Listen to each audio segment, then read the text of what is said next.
মানুষের হাড্ডাহাড্ডি লড়াই তো অনেকেই দেখেছেন, এবার চলুন দেখি রোবটের রণক্ষেত্র। পুরো মানুষের মতোই কিল, খুশি, লাথি সব চালিয়ে একজন আরেকজনকে মাটিতে ফেলার প্রতিযোগিতা চলছে এখানে। প্রতিটি আঘাতের সাথে ধাতব শব্দে কেঁপে উঠছে মঞ্চ, আর দর্শকের চোখে মুখে জমে উঠেছে উত্তেজনার ঝলক।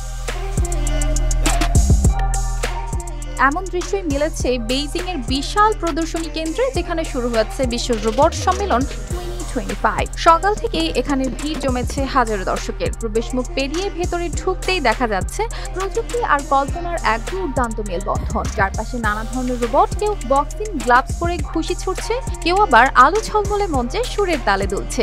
এক কোণে দেখা মিলছে চমকপ্রদ এক রোবট রেস্তোরাঁর, ধাতব বাহু দিয়ে ট্রে ধরে নিখুঁত ভঙ্গিতে খাবার পৌঁছে দিচ্ছে টেবিলে। আরেক পাশে রোবট চালিত শপিং মল, যেখানে হাসি মুখে স্বাগত জানাচ্ছে কাস্টমার সার্ভিস রোবট, অফার জানাচ্ছে, দিক নির্দেশনা দিচ্ছে।